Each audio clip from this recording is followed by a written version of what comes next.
At Google, our mission is to make the world's information accessible and useful, and that means all of the world's information, which now in our index numbers over 1 billion documents. And it's an incredible resource. I mean, in history, you have never had access to just, pretty much all the world's information in seconds. And we have that now, and to make it really useful, you have to have a good way of finding whatever it is that you want. And that's precisely what we work on at Google. And my hope is to provide instant access to any information anybody ever wants in the future.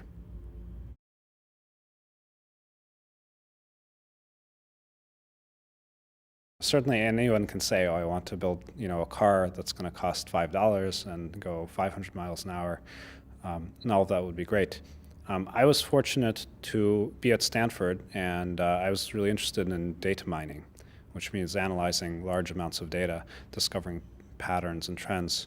And at the same time, Larry joined Stanford in '95, and he started downloading the web, which is, turns out to be the most interesting data you can possibly mine. And our joint effort, just looking at the data out of curiosity, we found that we had technology to do a better job of search.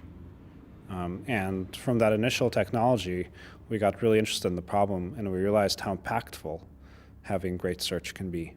And so we built technology upon technology after that to bring Google to where it is today, and we continue to develop lots of technology for tomorrow.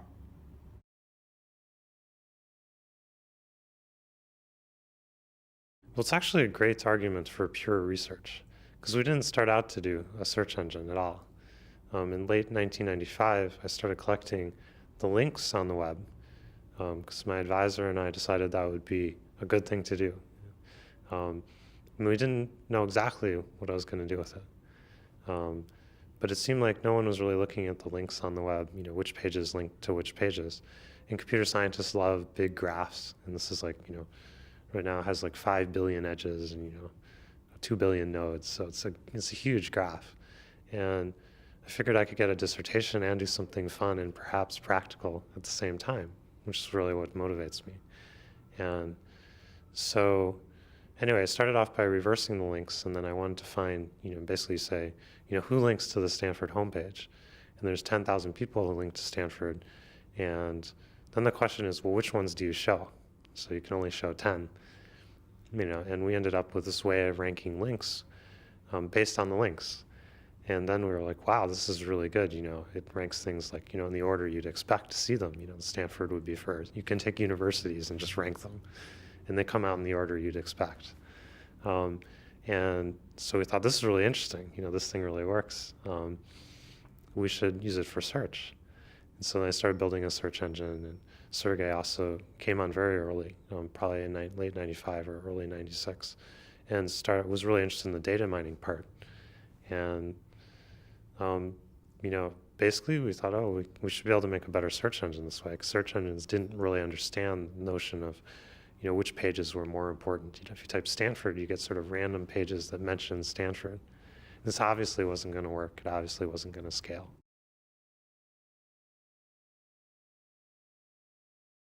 Artificial intelligence would be the ultimate version of Google. So if we had the ultimate search engine, it would understand everything on the web. It would understand exactly what you wanted, and it would give you the right thing. And that's obviously artificial intelligence. It would be able to answer any question, basically, because almost everything is on the web, right? And so we're nowhere near doing that now. However, we can get incrementally closer to that, and that's basically what we work on. And that's tremendously interesting from an intellectual standpoint, right? We have all this data. If you printed out our index, it would be 70 miles high now. We have all this computation. We have about 6,000 computers. So we have a lot of resources available. That we have enough disk space to store like 100 copies of the whole web. So you have a really interesting sort of confluence of a lot of different things, right? A lot of computation, a lot of data that didn't used to be available. And from an engineering scientific standpoint, building things to make use of this is a really interesting intellectual exercise. So I expect to be doing that for a while. On the other hand, I do have a lot of other interests as well. I'm really interested in transportation and sustainable energy, and sort of for fun, I invent things on the side, but I don't really have time to follow up on them.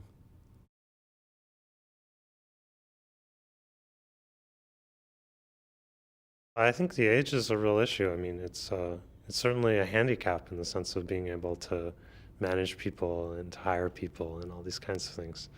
Maybe more so than it should be. Uh, and certainly, I think, I mean, the things that I'm missing are more things that you acquire with time. Like if you manage people for 20 years or something like that, you pick up things. So certainly lack experience there, and that's an issue. But I sort of make up for that, I think, in terms of understanding where things are going to go, having vision about the future, and really understanding, the industry I'm in and what the company does, and also sort of a unique position of starting a company and working on it for 3 years before starting the company, and working on it pretty hard. So, the whatever 24 hours a day, and so I understand a lot of the aspects pretty well. So it's kind of I don't know, I guess that compensates a little bit for lack of skills in other areas.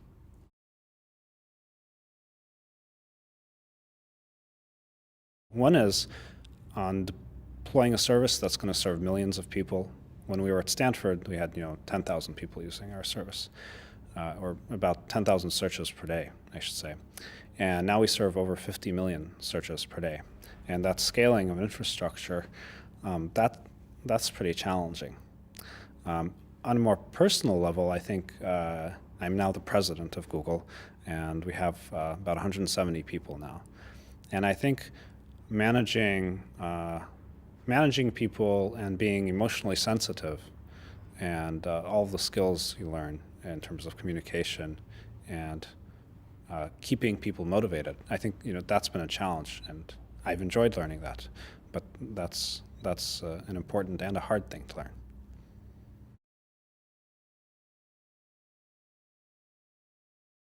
I think I was really lucky to have an environment when I was growing up. My dad was a professor, happened to be a professor of computer science, and we had computers sort of lying around the house from a really early age. Like, I think I was the first kid in my elementary school to turn in a word processed document. So, and I just enjoyed using the stuff. So it was sort of lying around and got to play with it. And I had an older brother who was interested in it as well. So I think I had kind of a unique environment that most people didn't have, because, my dad was willing to spend, all his available income on buying a computer or whatever. Really, it was like 1978 when I was 6. And so I don't think there's many people my age who've had that experience, or anyone in general. And from very early age, also, I realized I wanted to invent things. And so I became really interested in technology, and also then soon after in business, because I figured that inventing things wasn't any good. You really had to get them out into the world and have people use them, right, to have any effect. So probably from when I was 12, I knew I was going to start a company eventually. I just sort of kept having ideas. I mean, we had a lot of magazines lying around our house. It was kind of messy. So you kind of read stuff all the time, and, I'd read like Popular Science or, I don't know, things like that. And I just got interested in stuff, I guess, in technology and how devices work. And my brother taught me how to take things apart, and I took apart everything in the house. And so I just became interested in it for whatever reason. And so I had lots of ideas about, what things could be built, and, how to build them and all these kinds of things. I built like an electric go-kart at a pretty early age. So I read all the computer magazines and things like that, and I was sort of interested in, how these things really work, and anything having to do with, the mechanics behind things, either the mechanics or the electronics, or, I wanted to be able to build things. Actually, in college, I built an inkjet printer out of Legos, because I wanted to be able to print really big images. I figured, you could print really big posters really cheaply using inkjet cartridges. So I reverse engineered the cartridge, and I built all the electronics and mechanics to drive it. And it just sort of, just sort of fun projects. So I like to be able to do those kinds of things.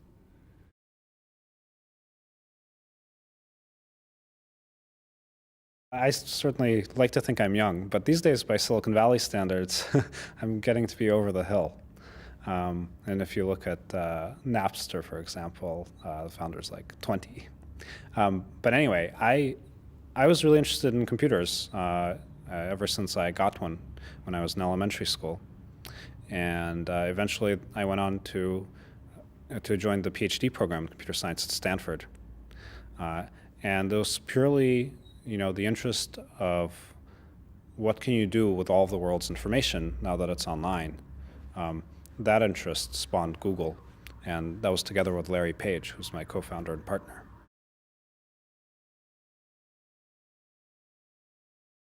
I think as a kid, I always had a kind of scientific curiosity. I was always interested in mathematics, and I always enjoyed doing math problems. And in fact, my undergrad, I had a degree in both math and computer science. And I think eventually I was really inspired by computers because of the amazing power that they give you. I mean, today's PCs do 1 billion operations per second. I mean, it's almost inconceivable. And I think that was the most inspiring thing to me, how you could leverage that to actually produce something that was, that was useful beyond video games and things like that. I remember in middle school, a friend of mine, a very good friend who I'm still in touch with, he had like a Macintosh, one of the early ones. And together, he and I would just sit and play around and program. We had little programs for artificial intelligence. We'd have, a little program that would talk back to you. We wrote a program to simulate gravity. I remember we wrote a program to do what's called OCR now, optical character recognition. And it was just for fun and purely out of intellectual curiosity. And I think that's probably the first time that I really experienced that. I remember really enjoying Feynman's books. He had several kind of autobiographical books, and I read them. And it just, it seemed like a very great life he led. He was pretty, aside from making really big contributions in his own field, he was pretty broad-minded. I remember he had an excerpt where he was explaining how he really wanted to be a Michelangelo, which is, artist and scientist. So I found that pretty inspiring, and I think that leads to having a fulfilling life. And beyond that, just within the computer field, there's certainly kind of a lot of the classical books, which I still find impressive, like Snow Crash by Neil Stephenson. That really 10 years ahead of the time kind of anticipated what's going to happen, and I find that really interesting.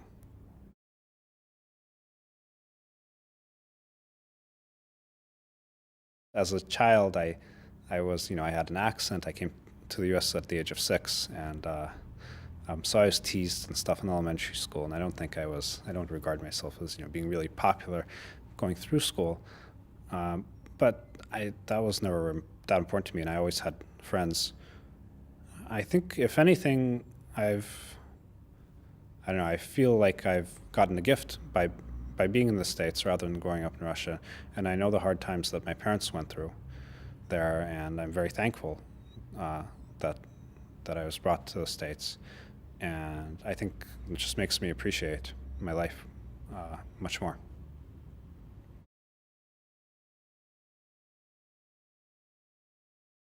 I think it definitely helps just to be really focused on what you're doing. You can only maintain, you can only work so many hours, and, I try to have some balance in my life and so on. I think a lot of people go through this in school, they work really hard. You could do that for part of your life, but, you can't do that indefinitely. At some point you want to have a family, you want to have more time to do other things. So it's also, I'd say that's an advantage too, is being young. You don't have as many other responsibilities as well. I think I'm really lucky being in the Bay Area. There's a lot of people, a lot of my friends have started companies that have been quite successful or at different stages. And so, I'll go up to San Francisco and I'll hang out with my friends and we'll talk about their company or, all sorts of different things. And it's fun, but it's also work in some sense, right?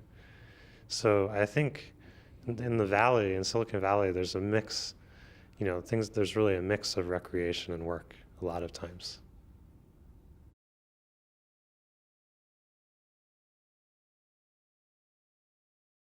I don't know, it was kind of strange for me. I went back to Michigan and I got to there's all these faculty wanted to meet with me and it was just very strange, going from a student to that. Um, I think Google especially, we're really lucky that everybody uses our product basically, or it's starting to be everybody. And so um, it's just, no matter sort of who you talk to, they're like, oh, he's great. Google today, it was great. I found exactly what I needed. And, people are just, somehow we've done a really good job. People are really happy with our company. And we provide a pretty good service. And so that sort of transfers onto how people interact with me as well, which is really nice.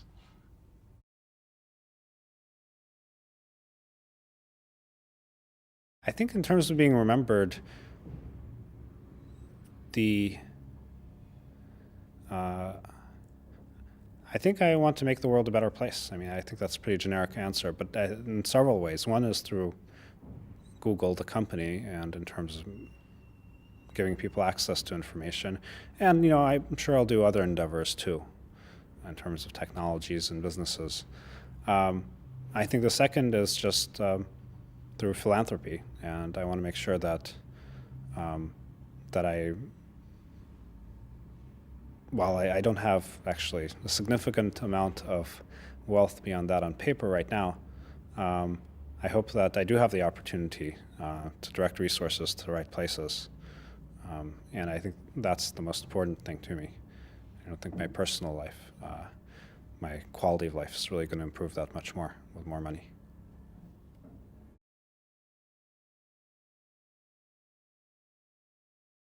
There's a lot of interesting systems people have designed that basically, are really small monorails that run along sidewalks and they route you exactly where you want to go.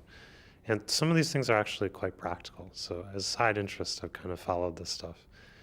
Actually, when I was in Michigan, I tried to get them to build a monorail between Central and North Campus because it's only a 2-mile trip and they have, 40 full-size diesel buses that run back and forth. That's 2 miles. And so it's like sort of a prime candidate for transportation.